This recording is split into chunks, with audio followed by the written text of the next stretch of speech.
Build with those who are willing to build with you.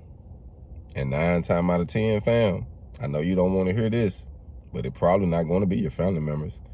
It's probably not going to be your close friends you grew up with and that you thought y'all was going to come up with a great idea together. Probably not be them. And the only reason I'm saying this because some of them know you. Now, even though they know you, you have a purpose that is different from them. And as you start pursuing your purpose, they're going to have an issue knowing that you from where they're from and you starting to go up and they stagnated at the same spot. They're going to tend to either hate or go against it or try to control what you're doing. And it's only going to be those who have a pure heart.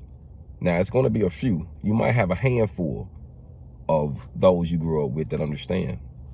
But I'm going to tell you what I have learned, family. And this is just to be realistic and honest with you. It's going to be strangers. God will send you